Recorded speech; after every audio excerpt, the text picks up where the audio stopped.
Folks, welcome to High Stakes Deal Podcast. We're back. We're live. Real talk, real deals, and real wealth. I had to put that tagline in there. It's our new tagline.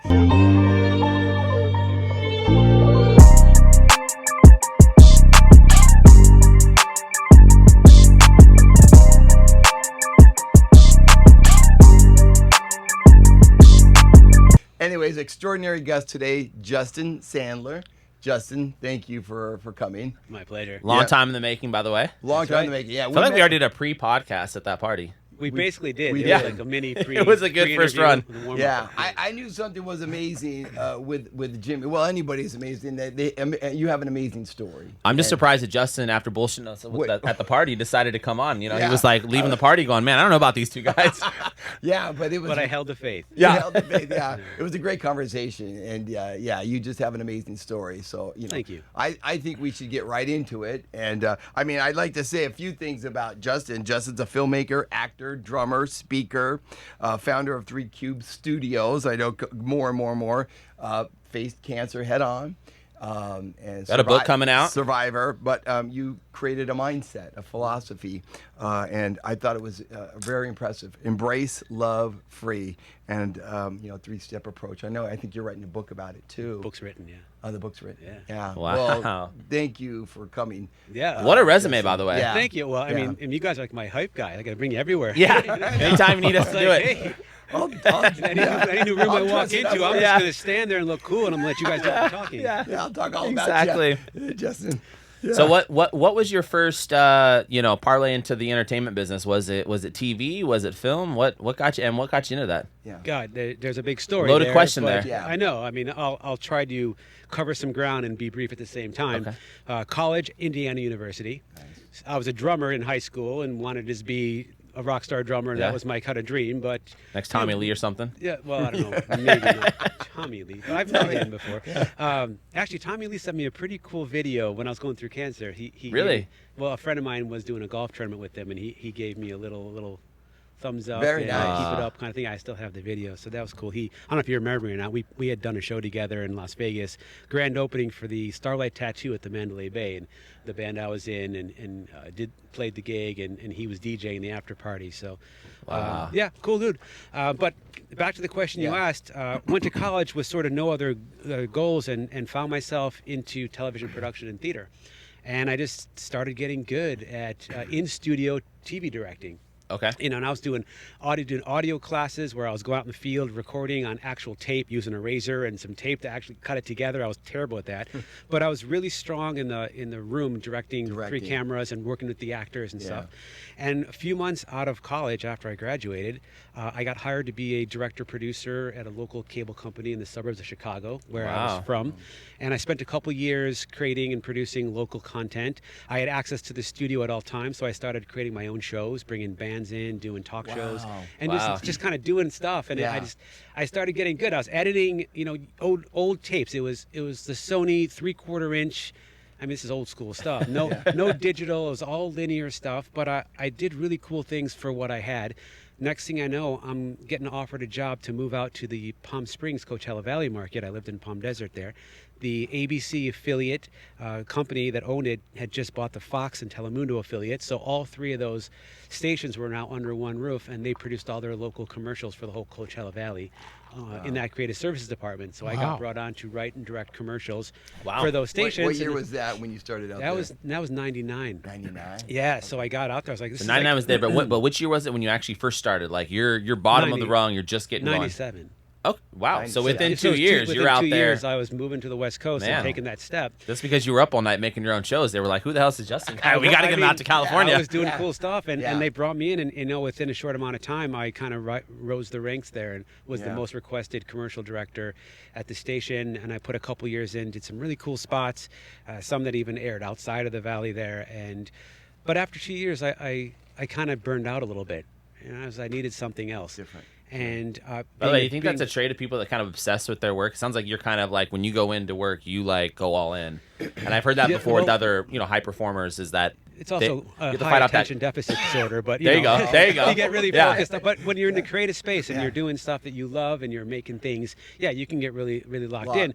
But at the same time, if you find yourself not being challenged anymore or not creatively doing right. things that are outside, then you start getting bored and your productivity can go down. And I didn't want that to happen. And Right. being the fact that I was also a drummer, being the fact that I also had a theater degree from my college and did acting, I was like, if now's not the time, I'm in my 20s, being in the Coachella Valley at that time, we didn't have all the fun stuff that's out there now. So I'm like, I got to get out of here before I get stuck here. And and when I gave my boss my notice, he's looked at me and he goes, "Why? You have my blessing. Oh, Get the hell out of here." Because he saw didn't. He that. was a director who kind of got comfortable, had a family. Yeah, and, he's like, you don't want to be life me went in a 20 different years way. kind of thing, yeah. So go to LA, which I did, ready to rock. And within a few years, I realized that it was a little harder than I thought it would be. But I was pursuing acting, and then suddenly music took off, and now I'm recording records, and I'm touring all over Europe, and I got my own tour bus, and So it just all doing kinda- a lot of really cool stuff. Very cool. So when you first came to LA, though, right? Was it the dream that a lot of people have of like, man, like this is where dreams are really made. This is where the films happen. This is where music happens. I mean, there must have been a little bit of that, right? You were kind of like, Absolutely. fuck, I'm in the big leagues now. Well, it's kind of where you had to be. I know now we've got productions happening all over the world, Yeah. but growing up in Chicago in the Midwest, there wasn't a lot happening there, and there is some shows now there. But you wanted to be in LA. This was where the Sunset Strip was for the Yeah. music scene. This was where all the big studios were. The sunshine and the palm trees and the dreams and California dreaming, baby. and look, coming out of Chicago's horrid weather, like I was like, I'm never going. I'm never Well, going home to shovel. By the snow way, again. you went from the snowy, cold weather to Yeah. the hottest place on Right. earth, the Coachella Valley, right? Which, by the way, is Yeah. beautiful. From Yeah. what would you guys say, like September to April or like something? December. It's Yeah. beautiful. Yeah. But yeah, then you're like, hey, let me bump over to LA. I think that was good. And then good I move. just kind of moved right into Hollywood and just and look, there's a lot of incredible stories of highs and mega lows of my time in Los Angeles. Yeah. And there's some rock bottom moments, of course, and reality sets in moments where you lose everything and have to rebuild. And I became no stranger to having to rebuild myself in my life from losing everything and having to start over. And a lot of the experiences that I had been through really primed me to, we'll get to it later, but when I got to the cancer diagnosis, was I preparing. had been through this resiliency of this overcoming and learning the mindset of how to face it and find the silver lining always in everything that knocked me down, instead of letting it kill me and destroy me, letting it give me power to be better and to grow from it, And I kept doing all the things, and I met my wife in 2009. In Los Angeles. In Los Angeles. She is a photographer, a cinematographer, a creative designer. She's very talented in all ways. And she's also an actor and a poet, and more. She's an amazing human being. And we just sort of not just clicked, but filled in the spaces where I was strong and she was strong. We're different. And so we realized, wait, I'm a director and editor. You're a photographer and cinematographer, graphic designer. Like, we could make a business together. So we founded 3 Cube Studios together in 2011 and got it incorporated and just went to work doing all kinds of video, photography, eventually our own films. And then the biggest test of our lives came when cancer came. But I'm still, and then I've done some fun acting gigs over the year. I actually, someone just asked me yesterday about this, but there's a great story. I was getting ready to go on a 5-week tour of the United States with my band, and we were getting our bus ready to go. And I was just trying to make a little extra cash. In the meantime, I submitted to do some extra work in some film because, you can, no commitment, right? Work a day or two and peace out. And they needed surfer dudes for this film. And I got the kind of blonde hair. rocker dude, surfer dude, it all kind of fits. And I get a call that says, actually, we got your submission for this extra role, but they want you to come in and read for a part. Never have I seen that happen. You're like, before. wow, let's go. And up to that point, I had done extra work. I had done indie films, some student films, but I kind of put a pause on it and just went into music more full time. So I go down to Malibu. And I go up, they hand me some sides. I didn't even get them in advance. I take about 10 minutes and I'm reading through the material, just getting sort of familiar with it. Then they call me in. I walk into this small room, windows looking out at the ocean, very little space. There's the camera guy, there's the director, there's Matthew McConaughey. Oh man, I was like, There you go. what's up? Well, all right, dude. So next thing you know, I'm auditioning with him, and then after we do a read through, he goes, hey, let's toss the scripts and do some improv. And so we did that for a little bit. A week later, I get a call. They want to bring you in for a callback. We went back, did the same thing again, mostly improv this time. And then within days, they're like, hey, they want to offer you the role of Surf Punk #1. Wow. What movie? So it's called Surfer Dude, of course. Surfer Dude. Yeah. Okay. So that was a ton of fun. I shot the movie, and then a week later, I was on the road going all over the crazy. country. Wow. So like, That's a great and story. so I saw him several years later at a film Yeah. screening, and in front of the entire audience, I stood up and I got to say, you gave me my first role back when, and I just wanted to, say thank you. And he was really taken back by it, and it was a really special moment. That's really cool. I gotta like applaud anybody who is acting, and I just, there are skill sets that I just don't. What do you think would be more difficult for you? Drumming in a band or getting up in front of a camera and acting? Getting in front of a camera. Now, I don't have a problem talking. Like I love this format because I love conversation. But the actually ability to act and just like shit, I forgot my line. Just make it real. Greg, your line was, "I'm thirsty." Yeah. But I admire that kind of quality. Like all those guys are just have an amazing talent. Is there a lot of improving that happens in acting? I mean, you talk about yes, scripting. and Okay. See what I did there? Yeah. Yeah, I like that. The improv rule is yes Right. and. So it depends on the film, right? Yeah. There are certain films that are crafted very specifically to the words, and the writers are a lot of times on set, and they really want you Just stick to the script on the word. As there's just certain movies that are written that way, and yeah, you want and TV shows very much so because they're very much timed out. Yeah. Especially when we're talking about network shows, because you've got the segment. It's not like Netflix where the show can kind of be different lengths. So in those scenarios, it's very much the script. And some shows like soap operas, for example, like they're making changes and handing you like minutes away. They're like, okay, change here, boom, go. All right, ready, rock, and you're on script, and they got to keep it that way. Like when they're doing 3, 4, 5 camera in studio, especially, they got to know who's saying the line at what point and how they can cut back and forth. But then there's some leeway, especially in comedic projects. There's a movie that's very famous called Best of Show. Oh, Best of Show. Sure. Who's in that? Eugene Levy. Although their names are going to escape me at the moment, but it's about the dog shows and stuff like that. Oh, that's the entire movie's improv. Oh, okay. And No- there are no some, shit. there are some out there. They've got the scenes, they've got the scenarios, they got their characters, and then they go.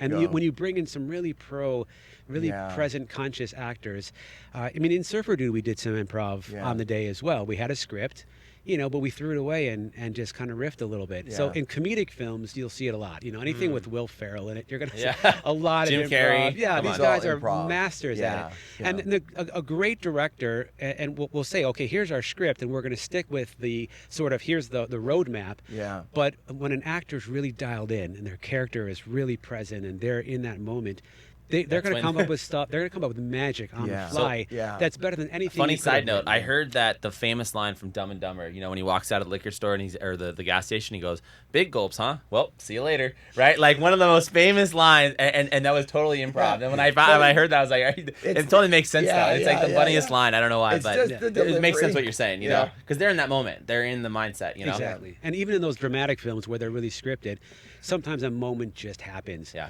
Even if it's a small moment, like I said, Matthew McConaughey, what comes to mind is The Wolf of Wall Street, where DiCaprio and McConaughey. the table. Boom, boom, Yeah. boom. Right. Yeah. So Talking about- during that whole scene, there's you'll see Leonardo kind of looking off like this. Yeah. And it seems like to the audience, it seems like he's kind of like looking around the restaurant, seeing like who's looking at me, what's going on here. But what was happening is that was all improv by McConaughey. That whole thing, he brought that in the last moment. Really? That whole thing. And that was Leonardo looking Just over like, are they going to cut this at the shit or do I director, keep going? Like, and looking at him and Scorsese. He's looking at Scorsese, being like, What the fuck? Yeah. What are we doing here?"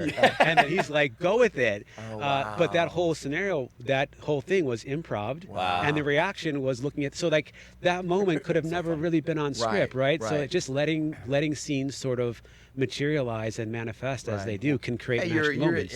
you're in the hands of a master. You like McConaughey, and those people are it's great it's at their trust. Are you craft. kidding me? You got to trust your scene partners. You got to trust your team. What do you enjoy more, being in front of the camera or behind the camera? Do you want to produce and direct, or is it just put me on, baby? I want to be right here, front and center. Wow. I really love performing.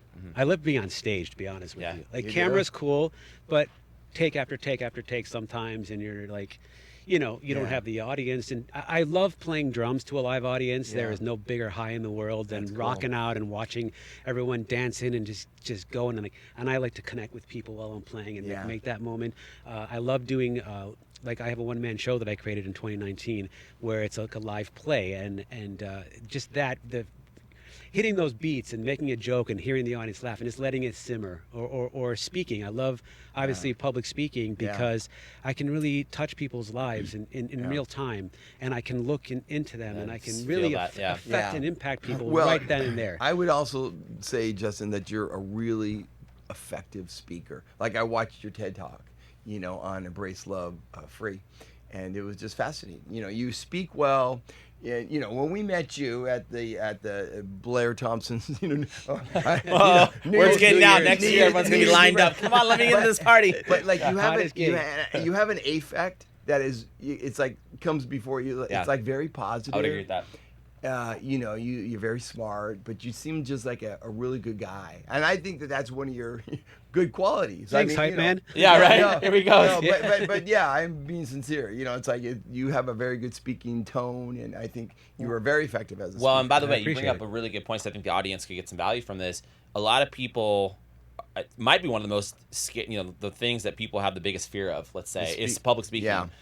What advice do you have for somebody, whether they're getting up to do a presentation in front of 10 of their coworkers, or they're going to get up and do a TED Talk in front of 1,000 people or something? Like, what advice do you have for them? Because a lot of people are very confident in what they do, but the moment they get up there, it's like, oh shit, and it's a whole different ballgame. So, here's the thing: the audience is more afraid than you are. Oh, interesting. All right. So there's a couple beats here. Number one. When you step on to speak to an audience, especially if it's at an event and they're in a big auditorium or whatever, and there's like they're coming up to do like an hour keynote or whatever it might be, your audience members don't know what they're about to get themselves into, and if the speaker, am I gonna have to stand up and right, or the speaker comes up and they're just reading off a script the whole time, and they're, like the audience is just like, oh, I got to sit through this for the night. Where's the nearest exit? So they're actually, you're on stage, you're in control. They're the ones who are like, what do I do? Right. But here's another thing, and this is going to be. It's a little bit of tough love on this naked, one. like they say. Never do. Come on, can you really do that? I mean, I don't know who came up with that. It's like, might throw you off a little suddenly bit. you find that one person that you're attracted to, and they're naked, and your train of thoughts out the window. You're like, sorry, hang on, I'm doing something here. No, but this is more the tough love thing. Yeah. Is that if you have a message, something powerful to share, anything that could be giving to another person, and you keep that to yourself, and you get into the fear space, it's a bit self-serving, selfish, if you will. You're putting your own sort of fears and egos ahead of the gift that you are withholding from the audience. Oh yeah, great point. Right, we all have a message, some bigger, smaller, different. I'm waiting for Clooney's. Yeah. I'm still developing it. But the point is that it's your gift. It's your gift to share, right? And that, it brings back to like going through cancer, like why the day that I really knew that I had to survive was the day that I realized it wasn't about me. And this was about, I need to survive so that I can help other people. I need to survive so I can share my experience, this philosophy that came to me with other human beings. It's not just about little old me. We get very in our meanness and ourselves, and that's very small thinking. Yeah. I know, like, there's people looking at us, but when you ground yourself and you just take a breath and you just look at the audience and you see that 99% of the time, an audience wants you to succeed. Yes. They're rooting for you. Yeah. Well, they're rooting for you to win because they want to be inspired. They want to learn things. They want you to be great. Yeah. So they're going to give you the benefit. There's that one jerk in the back, but ignore him. The other 99 really want you to win. And so if you go on stage and being like, you know what? I can make no mistakes. There is no mistakes. Yeah. All I can do is speak from the heart and be authentic. That's really good No, advice. Justin. So we had a real estate event recently, and it was kind of a big crowd, right, up at Summerpalooza. I don't know what was there, 5,000. I mean, it was a good amount of people, right? We were the primary sponsors, and so everybody volunteered me to go up and do the speaking. And at first, I was a little nervous, but then I kind of started looking before I went up there. I started looking around at the crowd, and everybody's like chasing their kids, pounding beers, laughing, joking. Other people were up there talking, and half the people were listening, half aren't really. And that kind of occurred to me. I was like, nobody really gives a fuck. It's like social media. It's like putting a video on social media, and you're so worried about how you're gonna look or sound, right? Some people care, but most people are so self-indulged. Like you said, they're kind of running through their thing. Okay, they see you, whatever. And so that kind of helped me. But the other thing was like, I kind of led with humor a little bit. It was kind of like I started instantly busting some jokes. Yeah. It was the week that Trump and Elon were fighting, and I forget what I said. Just said something like that, and everybody started laughing. And so once that happened, it brought my nerves like way down. And so that was my but I've never given a TED Talk. So, me speaking at a Summerpalooza thing is like nothing compared to what you've done. But I did enjoy it. And afterwards there's that kind of like that rush where you're kind of like, wow, that wasn't too bad. Like I could do this again, Don't they say, Justin, like humor is a good, ice-breaking technique to get into what you need to speak about? So it's kind of like the launch of your speak, right? In topics, I'll speak to a lot of medical organizations and speak to cancer charities, but you still find something light, something humorous, something built around story. Yeah. Because everyone's not sure what they're about to be a witness to. Right. And if you can just if you can just this guy about to do up here? If you can just get their shoulders to drop a little, and just show them who you are a little bit of like, here's me, authentic and raw. Yeah. Here's something, a little fun, quick story or a little joke and people giggle a little bit. It just relaxes them and it opens them to actually hear what you're about to say. Yeah. By the way, Corey, who's off camera over here, Corey jumps on our episodes all the time. What's up, Corey? Corey's over here listening. Have you ever done any public speaking? What do you think? I have a theater degree, so I've done like stage performances. Okay. Do you get nervous too? You get little butterflies or what? I think if you're not nervous, you're not alive. Something like you're not meeting the moment. You should be a little nervous, I think, to talk a little bit if you're not like excited about it or excited for who you're talking to. Something I think that's an interesting junction point. I got some questions over here too. Yeah, hey, bust a few questions. We're gonna lead into some more things we want to ask them about, but we'd love to hear. Brandon and Greg, they'll let it run. Talk forever. Come on, bust a couple questions. Let's hear it. So, I want to know, as someone who started in the creative field, when did you start seriously thinking about money?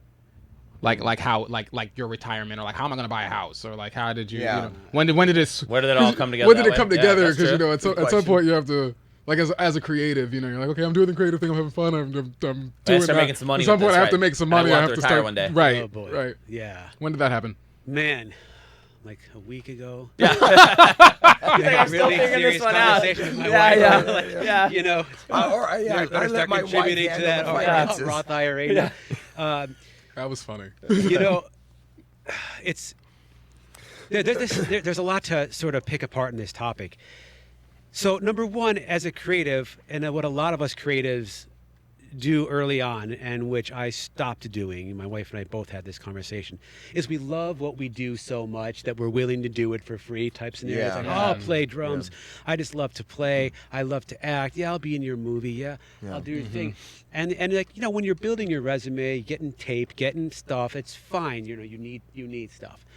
But you have to start treating yourself as a professional. Right. Once you call yourself a professional, then you don't, unless you're doing something where you're volunteering for a charity or something like that, you don't work for free. Yeah.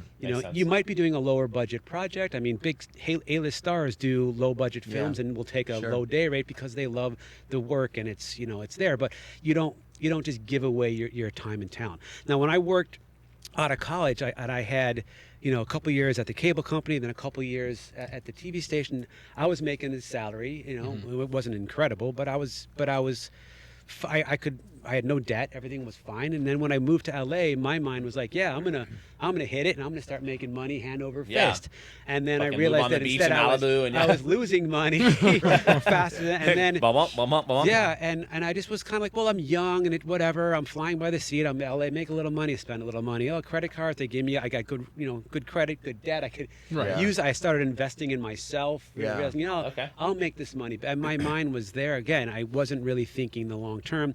Then I got into the music scene and I started touring, and then I realized that my tours were costing me more money than I was making. Right. You know, as the partnership, like in the band, the bus would break down. Yeah. And we're like, okay, whose credit card is this one going on? Yeah. You know, things start going that way. But then I think the first foray was when my wife and I opened a company. We actually turned it into an LLC. Like, okay, we're creating an actual business with a model here. Yeah. But again, it still was sort of like we were still in that creative mindset. Yeah. Still sort of in flow, if you will. Sure. And it Yeah. wasn't flowing in. Yeah. But again, It's flowing. You're just gotta get the flow the right way. Yeah. And So- by the way, that's 3 Cube Studios, right? 3 Cube Studios, Okay. yeah. Shout out 3 Cube Studios. Thank you. And you know, we got to do like really cool. We made our own film together, which we toured. It came out in 2016. We went through to 22 festivals, picked up 5 awards, got Wow. a distribution offer. What was the and name of the film? Welcome to Where You've Always Been. Well, Wow. And it's Okay. always been Yeah. It's intriguing, by the way. I feel like if I saw it on a book, I'd want to read it. Yeah. Like, Yeah. I Yeah. want to see the movie now. And Yeah. it's Welcome Where You've inspirational Always sort of Been. topic, and it did well. And, you know, but you know, we made a little money when we got it on onto a cable network. We put it on Amazon. But again, we weren't really making the money. And then Yeah. cancer came the year after, and then Yeah. everything. And by that time, though, I was very blessed because as an actor, I got hot with commercials. Yeah. And I booked like 6 national commercials between 2012 and Wow. 2015. And they were running like gangbusters. I qualified for SAG health insurance, which Nice. my wife and I had for 5 years at Yeah. that point, which was great. And the last commercial I had got renewed after 18 months. What and kind I- of commercial? Are we talking like Pepsi commercials or like so, cars like, or something? Yeah, or? like my very first one was a Comcast Xfinity. Then I got a Progressive insurance spot with Flo. Okay. Oh, Flo, let's go. Yeah, Shout that- out Flo. That was great. Do you still get royalties from those? No, that once they pull them, you know. Once they pull That us, makes yeah. sense. I Okay. still I did as a music union performer. I did Pirates of the Caribbean and Grey's Anatomy Oh, and nice. Castle and a bunch of those shows. Nice. And I just got my annual check the other day for the music because as those keep playing, Wow. I get a check for the on-camera sideline work as a musician. And then they recorded me like in Grey's Anatomy. I was playing guitar actually. Now, do you use an agent for this that like negotiates these deals and figures that out? Because that's For also the very commercial, intriguing to me. for the commercial contracts, absolutely. Yeah. You know, especially like I've been with the same commercial agent since 2012, and when the big spot I had was for, rewinding, it was for the it was actually an anti-smoking campaign to the Okay. FDA, and it's called Cigarettes Are Bullies, and I did all my acting on a green screen studio, and they shrunk me down in post, and Wow. I was on a kid's shoulder at his prom, bullying him to smoke a cigarette, and I was essentially representing the cigarette. Wow. And it was a great spot, and I'm playing the bad guy. The bad guy is my other character. And after 18 months, my agent renewed one hell of a deal, and that spot Really? ran. And the reason I'm saying like why it was so powerful that she renegotiated that is because it pushed me into tier 1 of the health plan, Oh, which they nice. had 2 tiers back then. And that would help with the tier 1 cancer. kicked in right when I started So- round 2 of my So cancer listen, you brought it up treatments. a couple of times. I'm sure we're gonna hear some powerful shit on this. Yeah. So you got what kind of cancer? And how did you find out? Because maybe there's also something some people can take away from early detection and whatever. I mean, Yeah. please break it down for us. What was going on with that? What For happened? sure. Okay. Well, since we're leading into that, number one, having the SAG insurance allowed me to already be seeing UCLA doctors on Right. the local level. UCLA is a great organization. They help save my life, and you know, having a good medical team, if you can, is a blessing. And you know, for me, one thing I never used to do was really take a lot of physical stuff seriously. I was always healthy and in good shape. Well, when Yeah. you're young, though, you Yeah. don't take that shit seriously because You you're know, always yeah, healthy. There's yeah, no and reason to go also- see a doctor. You're like, I go to Well, a doctor you're once every 10 aware years, of you know? it, but- You're not quite to the age yet where you're sticking Right. stuff here and dropping Yeah. stuff there and Yeah. getting under this thing. And Also, if something Greg does might feel be off, there now. I don't know, but he's had a I few need things to. stuck up there. To I need to get there. Well, Yeah. that's by volunteer, I think, and not by Yeah. medical reason.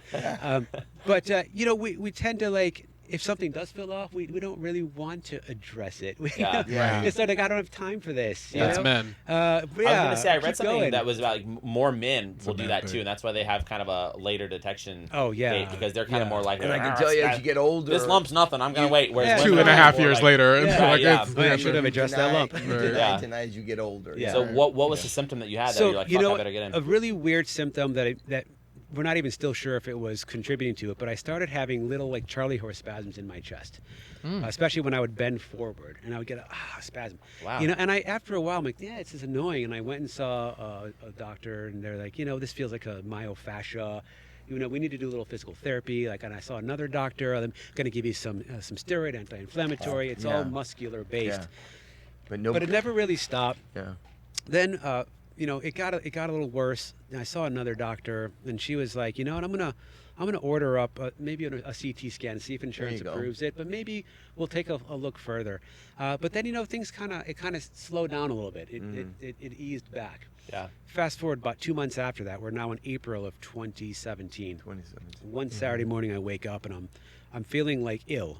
And as the day progresses, feeling sicker and sicker. Like it felt like I was getting a really bad flu, like shakes and body aches. And then I got home and I had 102.3 fever, and it wasn't breaking.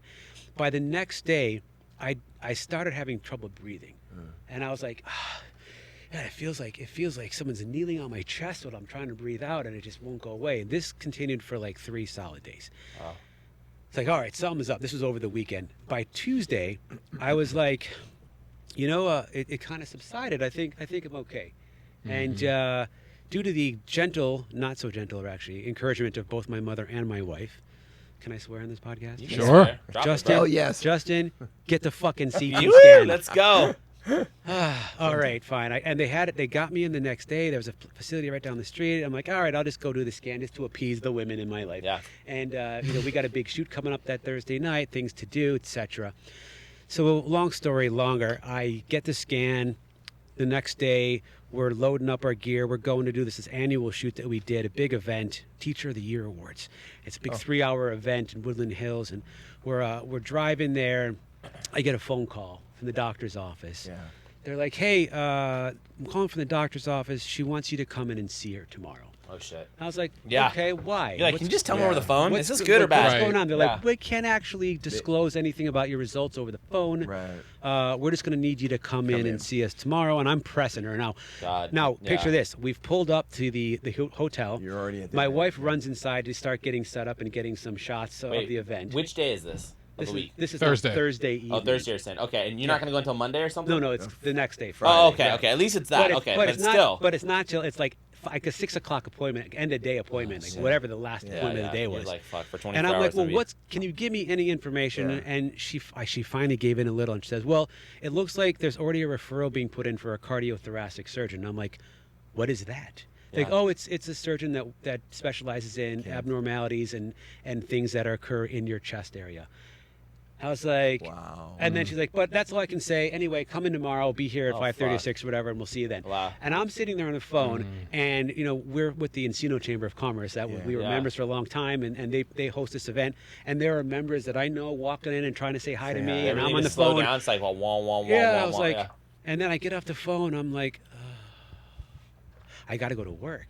And so I walk in and I find my wife and I let her know something's really wrong. Yeah. I'm starting to spiral. Yeah. And she reels me in. She goes, look, I know something's up, but we got a huge shoot ahead of us and we're already in it. She goes, I need you to dial it in and let's focus for the next couple hours and we'll address this when we get home. Can you do that for me? Yeah. So like she's my rock. She did. So there's a great photo that she took of me because where she was going to take all the award winners in front of this backdrop.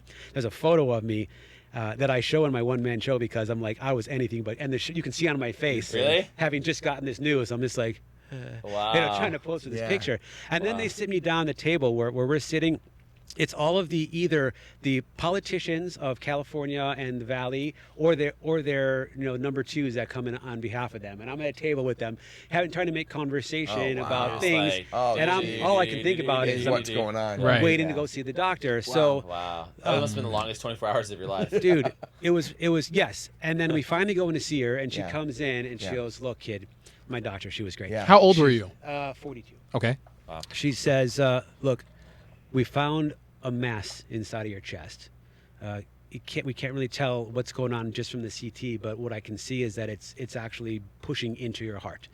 So we have referred you to a cardiothoracic surgeon at UCLA. You're going to go see him first thing Monday morning. Good luck." And her last line was, "I'll say an extra one for you this weekend, kid." So that's like, Wow. that's Oh, what I fuck. went. You're That's like, So awful. now Thanks. I've got to spend the entire weekend. What? Wow. Meanwhile, we had an event at our space. There was a lot of work that had to be done, and we were Yeah. hosting a massive event at our studio space for an outside company, and I had to just power through this weekend and just try to keep relaxing myself. Yeah. So to kind of speed up the story, I see the surgeon first thing Monday morning. I walk in, and it's in the basement of UCLA's 200 building, and the first thing I see on the wall is UCLA Cancer Center, and it's like all the tension starts to build up. And there I am, waiting in this little office, and he comes in, and God bless, he's an amazing surgeon, top of the game at UCLA, respected by everyone, but not the bedside manner of the doctor you're hoping to tell you that you might have cancer. And so he gives me the news. I think it may be cancer. And I play him in my show, and I play him very, very robotically. Love him still. Like, he saved my life. Look. And I'm like kind of spiraling out a little bit at this point. I have not been able to ground and really figure out what I'm facing. He sends me through 2 weeks of just crazy testing. I mean, PET scans, more CT scans, x-rays, blood tests. This very uncomfortable exam where I had to lay where another man scanned my testicles for a good half hour, doing ultrasound, making casual conversation while he's running this thing up and down my nutsack. Right. He's like, so I was the wife. So what's new? Greg's like, can I get that guy's number? Jesus. Right, for that test we were talking about. So finally I returned from my visit, and they asked me which day I want to come back. They had a few different options, and I noticed that the Thursday date was May 4th, and I'm like, well, if I'm going back in to get a diagnosis, I'm going on May the 4th, be with me. So, so I went in on that day. Of course, he says, yep, you have cancer. It is a germ cell tumor. Very rare. It's short for germinate. Germ cell, all people have them. In men, when you're just a little squiggle of an embryo, that's when germ cells drop. They're very fast moving. They're very fast growing. They go from the brain down the little squiggle called the primitive streak into the gonad. This is when they undergo meiotic cell division, are we male or female, and then they start to create all the building blocks for future egg or sperm. So when one of those little cells gets stuck along the way, which can happen rarely, but it can, it'll never turn on. And wherever it gets stuck, your body starts to form around it. For mine, it got stuck on the inner wall of my chest, which is known as mediastinal. I found out that most men get it in their brain, abdomen, or chest. Women, typically, it lands in their ovary area. Mine was right there in the thick of my chest wall. They measured it the long way at 14 centimeters, just under 14 centimeters. Wow. It was bending my right lung. The guy's like, do you have a broken rib? I had no idea. No way. Your heart's being bent. Now, picture this. Just a month before, I was competing in the Gold's Gym 12-week fitness challenge. I did it for the hell of it. I've been working out my whole life, but I wanted to see what would happen if with I a broken competed. rib. With everything else. And a tumor growing in my chest. Right. I was playing in a flag football league, first time since college, running up and down the field, outrunning. And at that point, you're in the same type shape like you're in now. Like, you're in good shape for now. No idea. I'm not getting out of wind. There's this massive tumor growing into my heart and lung, and I'm racing up and down the field like a kid, having a time in my life. And literally, that was like a couple weeks before I had this episode where I went in and found what was going on. So, like, whoa, that was a lot. So I get the diagnosis, I get the treatment plan. They send me to meet my oncologist that day. She's a sweetheart and a half, and still a very good friend of mine. But the treatment that they gave me was, you're going to have to move into the hospital, UCLA Santa Monica Hospital. Really? You're going to do around-the-clock chemo regimen. They call VIP, of course. It's me. But there you go. but it's 3 different chemos, which include one which is called it's efasimide, etoposide, and cisplatin. Cisplatin is actually a testicular cancer treatment invented by Dr. Larry Einhorn at Indiana University, where I went to college. Weird enough. He's the one that turned the testicular cancer from a near-death sentence to an almost 100% success. And it's a very hard chemo to take. But because a germ cell is a direct relation to testicular cancer, it really was inappropriate to use, because you're doing the same. What do they kind gotta of do? They scenario. put the port in, and they just start pumping it out and shit Pop in the there? port. I can even show you. The port was right there. Wow. So before we got there, though, it's 1 week on, 2 weeks off, 1 week on. So I'd have to live in the hospital. Then after all the rounds were done, they would need to open my chest up and do a surgery, because this type of tumor doesn't really melt away. It leaves behind the dead fossil to remove it. So I'm like, can't we just do the surgery? I didn't want to do chemo, so against Why couldn't chemo. you do the surgery first? Because this is such a hot tumor, because it multiplies so fast that the surgery is too risky, because even a nick would send a part of it to another part of my chest, and it would immediately plant and another. So you could had end up with germ cell tumors you had all to over shrink your it or chest. kill it. Yeah, the chemo was shrink part of it and then kill all the rest of the cells. Now I was like, okay, let me do some alternatives. I already started on the cannabis oil. I was doing some other healthy healing stuff. Already incredible diet, all kinds of things that I was doing. and I was a no to the chemo. But what my doctor told me was very real with me. He said, it has not spread, but it is crushing your heart. Yeah. And the cancer itself will not spread and kill you. Your heart is going to get crushed and stop beating, and that could happen within the next month or two. Yeah. Wow. So it's like, if I don't get aggressive with this thing, I'm not going to be alive to be around to find out what happens. I don't have time to see if my little, cannabis oil is going to do anything. Right. Gonna do the trick. I got It's all bets are off. Let's foot on the gas. I and had to figure make it out, peace. yeah. I had to make peace with it, make Yeah. peace with chemo, and say, hey, you know what? And this was where a lot of What's the worst part about mindset- chemo? Is it just that how you feel? I mean, it Oh, probably it just drains the shit out of you. destroys You know? Yeah, It it, destroys it kills everything in its wake. So Yeah. it kills the good cells and the bad cells. So you just come out of it. You're just like, I mean, You know, just it kills all lethargic, sick. fast-growing cells. You Yeah. lost all your hair, the weight loss, the nausea. I mean, everything was part of it. And there's things that never go away. I mean, to this day, my right ear doesn't stop ringing for a second. Yeah. My fingertips are all numb. I play drums, right?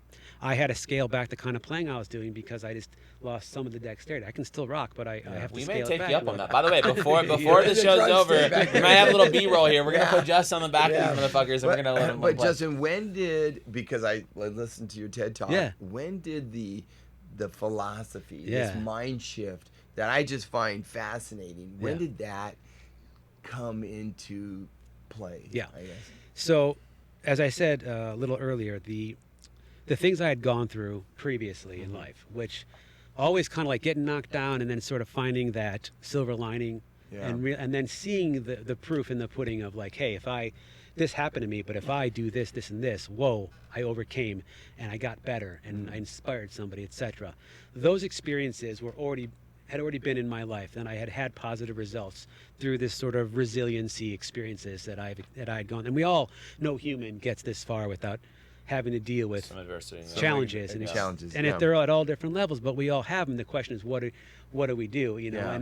And I think one thing I was good at was not, after you get over the initial shock of something that happened to you, you get out of that victim mindset, which is huge, Yeah. because Right. the victim mindset's low vibration and it keeps That's human you, nature, by the why way. me? That's very easy for everybody to fall And into. understandable, like, fuck, too. why me? Yeah. And, But you and can this also stuff. get out of it. Right. There's like a two-way Yeah. street. You So, oh, gotta this just happened to me, but click. like, okay, Yeah. I gotta Right. get pulled together. You have to have your little pity party first. Right. Totally Yeah. normal. Yeah. Why me? And Fuck then you this. gotta, like, I go, can't- all right, now we Yeah. gotta just- Okay, what am I gonna do now? How's Right. this gonna inspire me to be better? Like, I'll give you an example. Like, I moved out to LA. I'm starting to rock in some bands. I thought I was a great drummer, but I wasn't at LA level playing, and I got kicked out of the band that I was in. Yeah. And man, I was pissed and Yeah. I was hurt. Yeah. And within 2 days of that happening, I sat down at my kit and I started practicing 3 hours a day. And I let that fuel me to become better, That's to become cool. the player I needed to be to get Yeah. into the next band and then grow myself. So, I could have been like, I quit. I'm not Yeah. good enough, but like, no, you have to use that as fuel. Sometimes it's anger or whatever it is. But these are the things that I experienced. Now, another thing came into my life. My wife actually, again, something that she discovered first and then introduced me to immediately was a Buddhist practice. And the Buddhist Yeah. practice is a lot about, we're chanting every day and practicing a mindset and a philosophy of just seeing the obstacles and welcoming the obstacles. And we say in this type of Buddhism, we like to turn poison into medicine, right? So By the way, that are you a Buddhist? Do you consider yourself I've been a Buddhist? practicing since 2014. Oh, wow, okay. Every single day. Wow. Even if it's just a few minutes a day, it's chanting, and I feel like I'm very spiritual, and I'm not, married to one particular practice and philosophy, but this has been the most consistent and, Wow. and proven to be. And oddly enough, when I got the diagnosis and I had to move into the hospital, it was coming up that following Monday. Yep. First, I got to size up to a funny story. Yeah. On that Friday. Matthew McConaughey. No, not yet. Right? Yeah. Right. All right. So. All right. That Thursday, when I found everything out, my oncologist says to me, "Okay, you're going to start your treatments Monday, but here's what I need you to do tomorrow. I need you to head down to Santa Monica, and there is a facility where you're going to make a donation of your sperm." Because once you do all this type of chemo, you'll most likely not be fertile again. So the very next day, I had to first go and have a brain MRI, which was very challenging, especially being somewhat claustrophobic in that closed up machine. Jeez. And then from there, go and somehow figure out, Yeah. fill in a vibe. Is it still like Fill a cup. magazines, or now is it 2025 where they Right. give you like something on the screen or You know whatever? what? I guess you got they- your phone. your preferences. They, Yeah. they had a book of DVDs in these little rooms.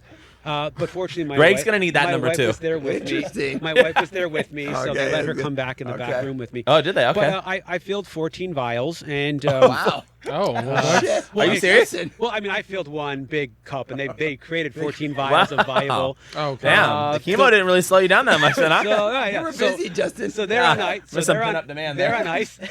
So I'm still like, I'm not sure what I'm going to do with these, but I'm still paying for them every month. Paying rent on my ice tray, a little Yeah. Justin. That's crazy. You know, I'd love to gift it to a couple in need or something, because my cancer cannot be. It's not a what do you call it? Hereditary? Thank you. Yes, it's not hereditary. Right, So, wow. right. so I'd love to gift it at some point, but who knows? Anyway, so imagine that's how I'm going into my weekend, right? Wow. I had just made a big deposit at the bank, and now I'm processing the weekend of like making peace with accepting Yeah. the chemo Yeah. and trying to get my mind around that.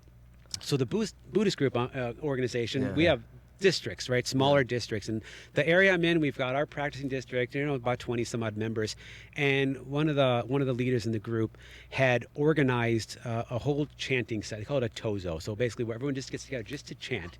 At her home, there was 15 people that showed up for a 3-hour session of chanting just for my health and victory. Oh, wow. Wow. Imagine that, right? Wow. So for a layman, Oh, cool. chanting, what does that entail? Like you're in the So- middle of a circle and they're Yeah, all around you. And they're just like, like, well, Justin, there's many Like kinds of fire practices and many kinds of chanting. This one, it's a Nichiren Buddhist practice. So the words are Nam Myoho Renge Kyo.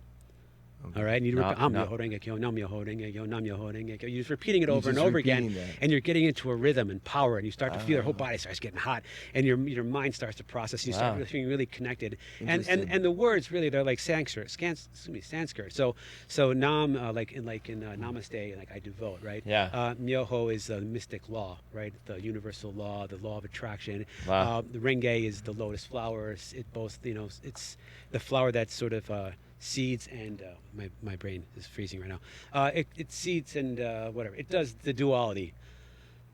Forgive me. Didn't think I was talking about Buddhism right now. But the lotus flower, it's the cause and effect is what my Right. point is, Okay. right? It seeds and blooms or whatever. Okay. What I'm trying to say. So, forgive me. And also the lotus flower is what it rises through the murky, muddy pond, and it's in darkness, and all of a sudden, poof, this beautiful flower comes on the top. So if you give up on it before it reaches the top, right, you miss Yeah. the gold. And then kyo is basically through sound and vibration. Right. So you're chanting this, and you're conjuring up whatever it is you choose, whether you're letting your mind be open and free, or whether you're intentionally sending your energy towards something you want to change in your life, a cause in your life, or a cause for somebody else, health and victory, and you're sending all your energy in unison with power Nice. to that person. Yeah. I showed up to the meeting. They didn't expect me to be there because I was like, at that point, the tumor had picked up its speed only in a couple of weeks. Wow. And it was at times I couldn't bend forward. It was hard for me to talk for a while because of the pressure it was putting on my lung and everything. I showed up and they were just like shocked to see me and all 15 people. Now we sit. There's an object called a gohanzen, right? It's kind of like you have one of those it's in your house, right? Oh, yeah. scripture, right? 2 of them. So you kind of just look in the direction of that, right? Yeah.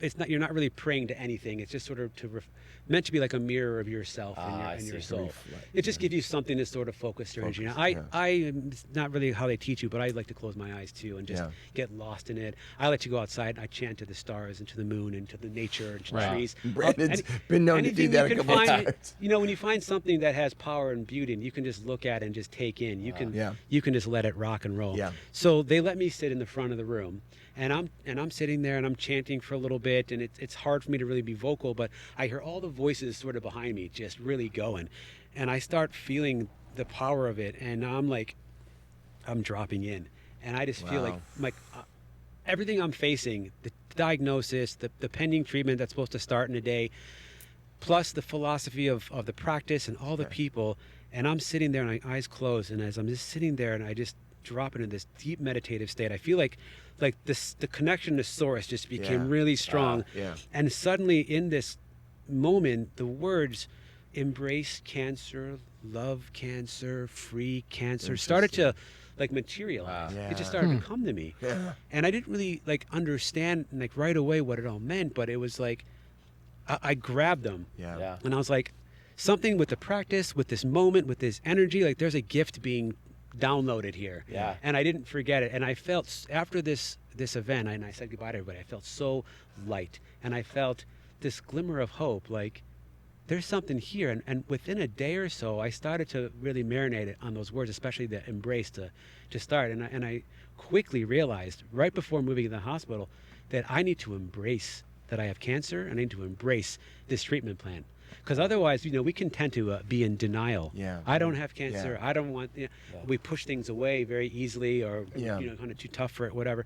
But the second I started to really welcome it in and say, hey, I don't have to like the fact that I have this, but I have to come to reality here. Yeah. It's there. And Yeah. it's You not gotta going face the anywhere. music. It's not going The anywhere. sooner I embrace that this is here, and really accept it, and acceptance and surrender to, like, because you're fighting otherwise. You're fighting. Right. Fighting it, Yeah. and I can no, I can't Yeah. be fighting it.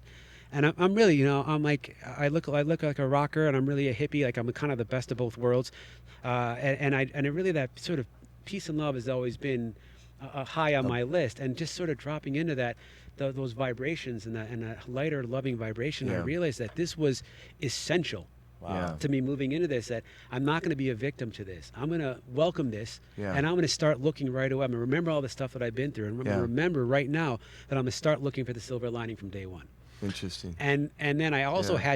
had to like fighting off all the people that started sending me, even though they had their best intentions, the dude, kick its ass, Yeah. man, go Yeah, to fuck war, cancer, kick fuck cancer, cancer, yeah, all those things. And I was just kind of like, I love you all, but please, that's Was not it too much? that's That not- wasn't the mindset you wanted. That's Yeah. not my jam. Yeah. Yeah. And I had to really fall into something different. And then when I started in the hospital, and look, there was, from day one, from the get-go, there was challenges after challenges Yeah. after challenges. How long did it take you to go through the whole it, treatment? Was it 30 days? Well, no, it was a full week at the hospital, Oh, then 2 weeks at home, okay. then another week at the hospital. Yeah, okay. And we rinse and repeat 4 times Right, until wow. until the final test showed. Yeah. But as I kept getting more beat down, by round 2, I was hairless. My body had started It's hard to losing believe, some by the way. You weight. got some good hair, so it's You hard do to have some believe. good hair. Yeah. Hey, Yeah. we got it back. Came back. Yeah. Blessings. Even though when it first grew back, it was like super curly and Yeah. Oh, really it was? different. Yeah. And then it sort of changed back to its old thing. But you're watching your body change. Yeah. I watching my muscles were atrophying. Things were changing. But I did my own practices. God Yeah. bless cannabis oil, at Rick Simpson oil. Nice. I, even with the blessing of my oncologist, had it with me in the hospital. So I was doing my own medication on the side there while you they go. were giving me the medication Yeah. within. It helped with with pain, with nausea, with Wow. just relaxing me a little bit. And Yeah. I was like, you know what? If I got to go through cancer, I might as well be high. Right. So like, yo, Right. Yeah. There's a You know, song I felt to that. Why not? you I know, felt that. I brought my own food with me. Yeah. I had them put a fridge in my room. I brought like organic almond butters. I brought my own Damn. like, water. I brought Wow. protein shakes. Yeah. I knew I had to do my part and keep Yeah. up my strength. I made Is sure. that why to- you gave Greg the weird look about the Fritos earlier? You're kind of like, what wouldn't the touch fuck? those things. Corey's Never. over here just Not getting down to before, Fritos. not Greg now, too. You're not just that like, no, good. no, no, no. That's not real food. I kept working. Corey's out gonna in argue. the Hey, those are hospital. fighting words right now. Right, Greg. right. I'm gonna get you, Justin. Yeah, yeah. I, But I was gonna say, Justin, but it Yeah. seems like it's you're taking control. I know it's maybe a simple way to put it, but taking control back of your life. You That's felt not simple. That's very okay. profound. So you were out of control Yeah. when you got this diagnosis, and Yeah. it's just like you were there at that event, and things are just out of control. Yeah. And I can understand that completely. But I think that what you have accomplished with this philosophy is, you've taken control back and somehow just turned a negative into a positive. I know that's simplistic, but Yeah. you really have changed your mindset. You've taken control back. And I think that vibration in your inside changes, like you said, the chanting. I felt like it seems like you're conveying like a load of bricks just came off, and you found your way through this, and now you can share it with others. Taking the Yeah. power is very profound. Yeah. By the way, and Yeah. and when you stop being the victim, because you're Right. powerless as a victim. Yeah. When you realize that there's an opportunity here, right? Like my words try to teach people that we're going to turn our obstacles into opportunities. Yeah. When you start to look for where's the benefit, and not just for me, right? You got to take it off of you, and you start to look for those. You start to see things differently, Yeah. and you start, even though there are days where you just beat the fuck down, pain, and I'm sick, and I can't do this anymore, and it happens. We're human beings, the point is like you honor those when they happen. You keep embracing. Like, I'm going to embrace the fact that today fucking sucks, and I'm just going to let it go. Yeah. Because tomorrow it's going to be different, and I'm going to keep coming back. That's powerful. Keep coming back. And there's another part in there too where I feel taking the power back was really important for me, and this is, I did 2 TEDx talks. Wow. And where did this happen, by the way? I mean, I've seen them. How do you? Do they call? How do you? It's mostly in SF, isn't it? Or are they all over? Oh, everywhere. TEDx Really? all over the Yeah, world. I don't know man. why I thought they were always TEDx, up in no, some you auditorium, like apply. I guess like the I tech think TEDx. they started. Yeah. Yeah, well, the main TED. Yeah. Yeah, I applied when I knew I wanted to do. When I applied, I got accepted at Illinois State University in 2019 on the big stage. Wow. I did a talk. It was How phenomenal. many people were in the room? Oh, it was the main college auditorium. Wow. It was a pretty big size Wow. space. And I got interviewed on the local CBS News there. And the bottom line is, though, when all the talks came out, mine got banned by the TED organization Why? with no reason given. So the same organizers in 2021, when it was all virtual COVID TEDs, they called me back and they said, hey, we want you to do it again. We don't think it's fair. We'll help sort of tweak your speech a bit so we make sure we're not including anything that's going to fire their sensors off. I had to record it myself, so because my wife and I have all the gear, we got a local theater here in Sherman Oaks. I even bought the red carpet. So I bought a red carpet. Wow. I bought it on it's like a kid's rug. I bought it off Amazon, and we lit the theater. My wife shot it multicam. I did all the editing. Wow. And made it look really great. And it played during the live event that they were doing. But then when it went to the TED organization for posting, they flagged it again, and they came and said, Justin's talk will never go on the air. Stop submitting him. And the TED organizers got in trouble for trying to keep getting me out there. Why? So, What was their problem? Who knows or what? They would not provide an actual reason. Yeah. They can we edit something, etc. It was really hard for me after having worked so hard, traveling, to Illinois to do it the first time. Everything that I did to make it happen, to have it and advertising it, promoting it, to have them say, nope, it's not going on the air. Now, because I produced the last one myself, I put it on my own YouTube. No backing of TED, but hey, the talk's up there. Again, it also wasn't as. I feel it wasn't as impactful because it was me in a studio, in a theater with no audience, Right. talking right to camera. Yeah. Right. And I'm an audience. Like speaking is an audience thing, Yeah. right? But whatever, it's there. So if I had to guess why they had a problem with my talk, it's this. And this is why I prefaced that, because this is the part about taking the power back. This is the only thing that I could see that would make them, because they're a little weird. And I realized that TED's got a little agenda. Who is TED? It's a bunch of Well, it stands for like technology, Oh, entertainment. okay. I wasn't sure. yeah. There was a Mr. TED or something. Yeah, Mr. TED. Yeah, fuck you, TED. So here's what I'm going to say, and this for me was huge in power. This was right around the Listen middle. up, TED Talks. Listen up. Right around the middle of my treatments. And again, I would look, the sicker I got, believe it or not, the deeper I got spiritually. Yeah. The more connected to source. It was an interesting phenomenon. Yeah. The worse I was feeling physically, and the more beat down my body, and the more raw and the more in surrender state I was, the more in flow I was. Yeah. And the more like these downloads were coming from source. And I was just like, wisdom was just flooding me. And I was journaling every day, and I was speaking.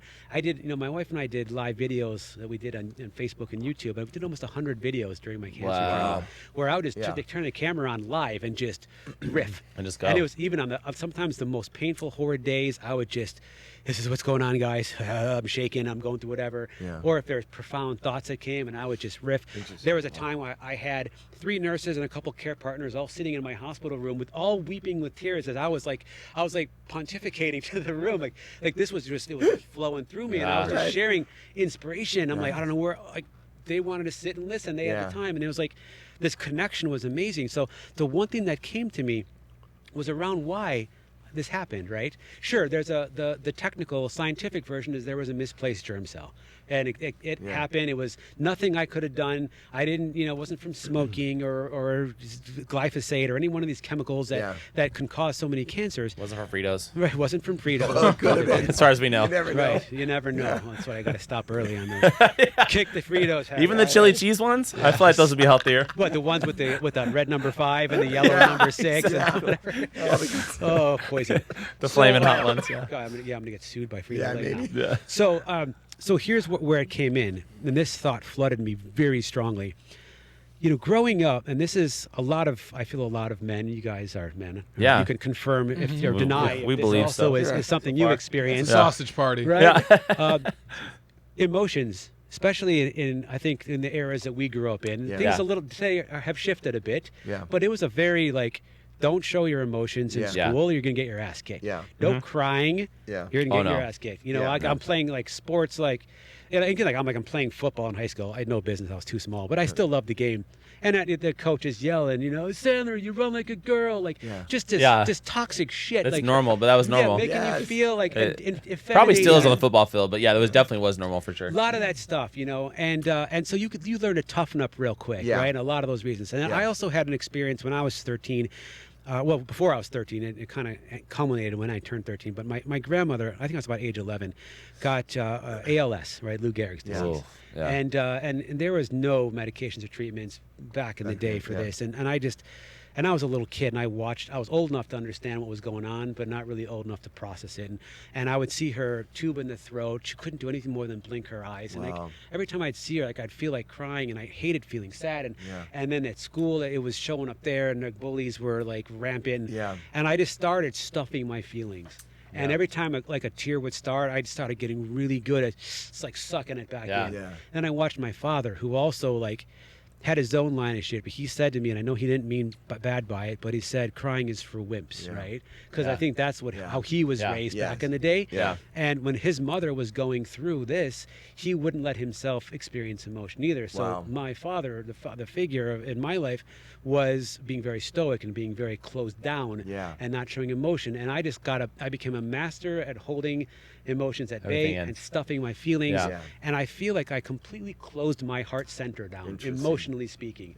I remember that I didn't cry a single tear for over 20 years. No matter what happened, nothing would come. I would avoid sadness. I would stuff it.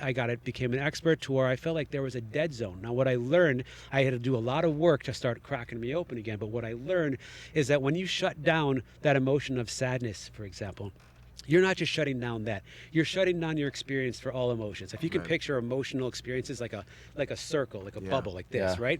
And all the emotions are around it. If they all have to swell to experience them all. If you're pulling any one of them in, it's pulling all of them in. Greg cries every time Dance with Wolves comes on. He loves that. Look, I encourage letting the tears flow. Beaches. And the Sound of Music. I love beaches. Let it flow, baby, because that's it's okay to have emotion. So I'll get to the point of the story is that I realized, wow, I had my heart center, you believe in chakras and stuff, completely dead and closed down for all these years. Wow. And then I grew a tumor right into my heart. That's interesting. Boom. What does it mean? Yeah. So I didn't say oh, bad me, but I said, hey, what if I can take some of the responsibility of this, right? What if I can say, hey, maybe the closed down heart contributed to where this caused it, or it's definitely an eye opener. And I started to use that as taking the power back. So instead of cancer happened to me and I have no control and I did nothing and blah blah blah, to being hey, what if the big obstacle on top is healing myself physically, but what if the underlying obstacle that needs to be addressed, maybe more than anything, is healing my emotional heart and opening myself up more and allowing love to really flow in and out and healing what's underneath. Because I think every time you have a challenge, an obstacle, there's usually multiple layers. And if you can really start to go, down, and you're going to find there's probably some really awakening and eye-opening things, And I think by sharing that story in my TED Talks, which was in both of them, I think they had a problem with that. Oh, really? Yeah. Wow, I think that's the most greatest piece ever. Yeah. Honestly, fuck them. And now you got the book coming out, Embrace Love Free, right? So you said, you know what? I'll put it on my YouTube and I'll write a damn book. Right. So and I love that. Thank you. When I started the journey, I didn't want to stop working. I didn't want to stop. I was going to play football the next season. My wife and I were developing the next film. I had all these big plans. I didn't want to stop. And I was copping the line by Jesse Ventura from Predator. I was like, I don't got time to bleed. I was like, I ain't got time to bleed. I love that movie. That's a great movie. So that was my saying at the beginning, but that was that's kind of tough guy a little bit. And then I finally said, hey, I have time to love, and that really changed the trajectory a lot of what I did and where I was going, and it really just opened things up for the rest of the journey. And the journey got crazy. Look, like I got through all the chemo and I was beat down to the ground, and then it's like, okay, now that you're beat to a pulp, we got to saw your chest open and we got to mess around with your inside, and then, and that's where like, you know, that was heavy. They had to take out 2/3 of my right lung. They had to rebuild part of my heart sac. They had my superior vena cava vein had to be completely removed and rebuilt with bovine heart tissue. So I became part cow after that surgery. And you know, it was one of the most intense surgeries that most of the people that were witness to it at UCLA said they had ever seen.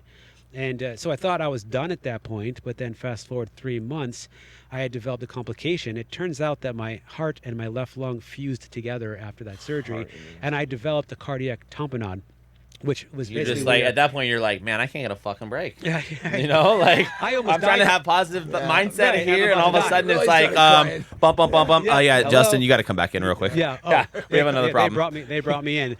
I was I mean, I think it was kind of divine intervention how we found it all. And it's all in my book, so you can read all about it. But bottom line is, my heart was collapsing under a liter of fluid inside of its own sac. And if not for the team that I had and figuring this out on the day we did, I wouldn't be sitting here today. Well, what they had to do was they had to puncture my chest and they had to drain my heart rapidly because they literally told my wife too while I was in procedure that he's close to dying. We got to do this now. Right. And that, like, I thought I was done with cancer, and here I am having almost to go back almost and open dying. heart surgery basically. And, yeah, literally. Wow. And so God. and what's crazy is when I got the call from my cardiologist that day after they had done a scan that morning, I was at an afternoon holiday party luncheon, and I got the call and I felt fine, and I shouldn't have felt fine with this, but I'm crazy and everything was different. Does it put things in perspective now though? Like you had mentioned that you'd already kind of gone through these years of like being resilient and going through tough times, but the rest of us that haven't had to go through that, knock on wood, hopefully we won't, but some of us will.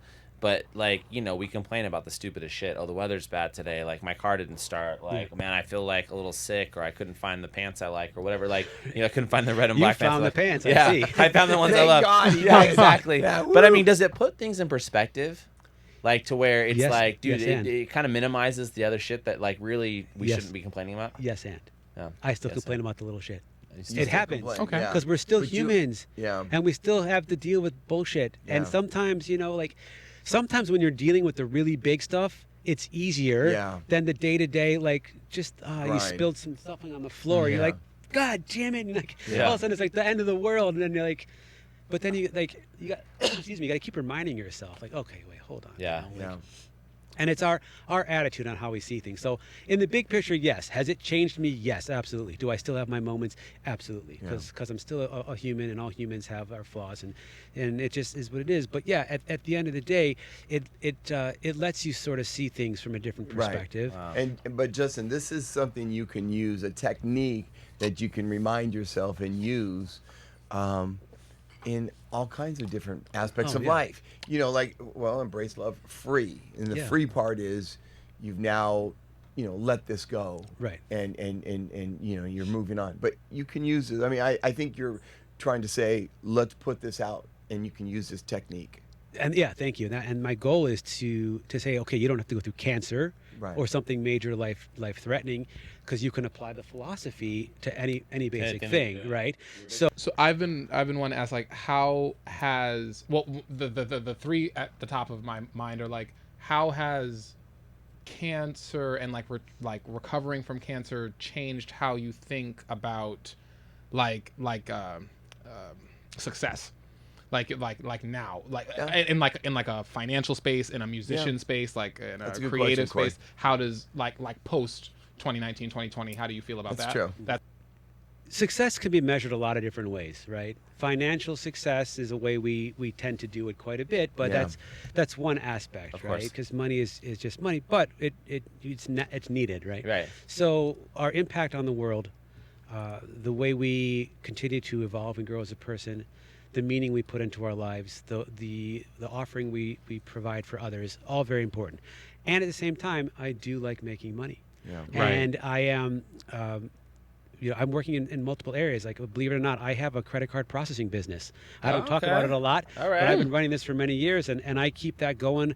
That was paying me every month while I was going through cancer Wow. when I couldn't work, on film and other things Little like passive that. income there. There you So, go. I'm working in that field still as much as ever now because I want diversification Yeah. in the way money's coming in, especially like in the entertainment Very business. important, yeah. It's very up and down. You never Yeah. know. So I think that it's important to find things that you do that can keep money coming in at all times without having to trade hours for dollars. Yeah. Right. For that's not my important. my life. Like, I don't think that I'm really that employable anymore. Right? Like, it's like it's like I got to work my own sort of flow. I don't know if I Yeah. could see you in a suit and tie every day in an office. Maybe.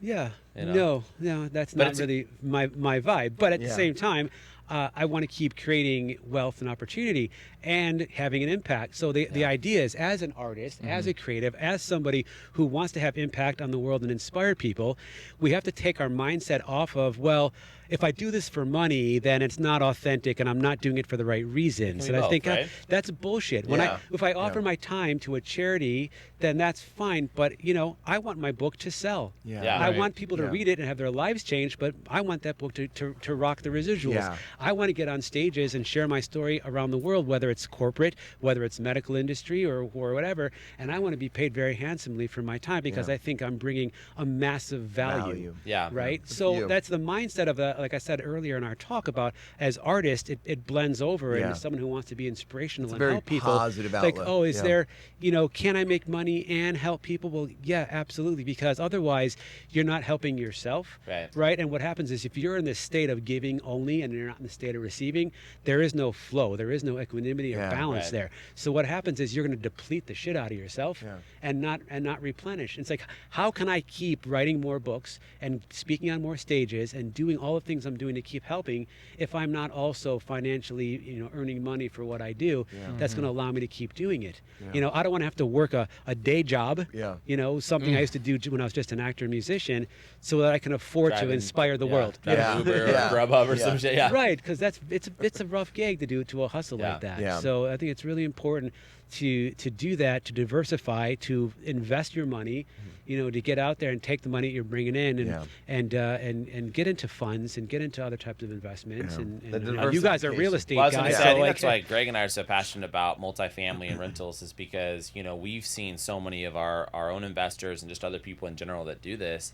And it doesn't matter if you're a school teacher, a drummer, a producer, the mailman, a lawyer, whatever you do, the whole idea is, like you just said, it's creating that passive income. Yeah. Because if not, you'll basically, there's a Warren Buffett quote, I think, if you don't learn to make money while you sleep, you'll work till the day you die. Yeah. Right. Yeah. And as much as you enjoy working, Yeah. right, there is a certain freedom in having that capital coming in. And look Yeah. at your Yeah. story. You had some money Exactly. coming in from the credit card processing while you were in the hospital. And it was then such a and freedom. since, to, and since then too, we've actually rebranded our little independent office.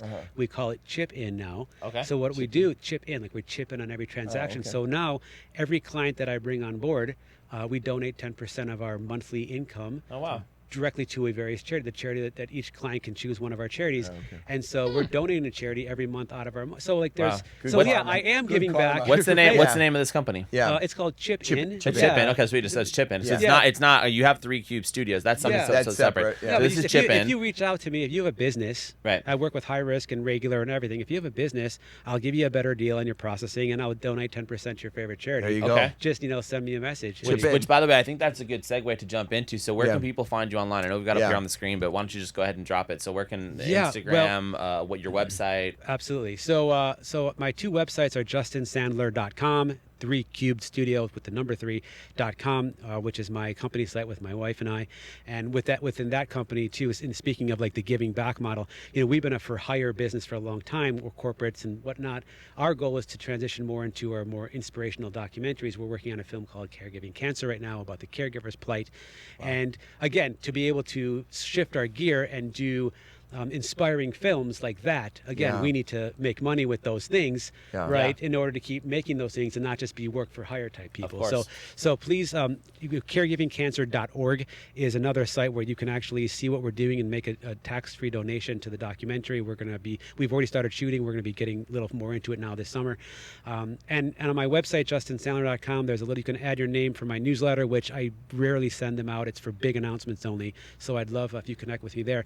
Of course, social social media is really important these days. I'm sharing a lot of great content, music content, speaking and inspirational sort of thoughts and things like that. And quite honestly, I'm looking to publish my book right now.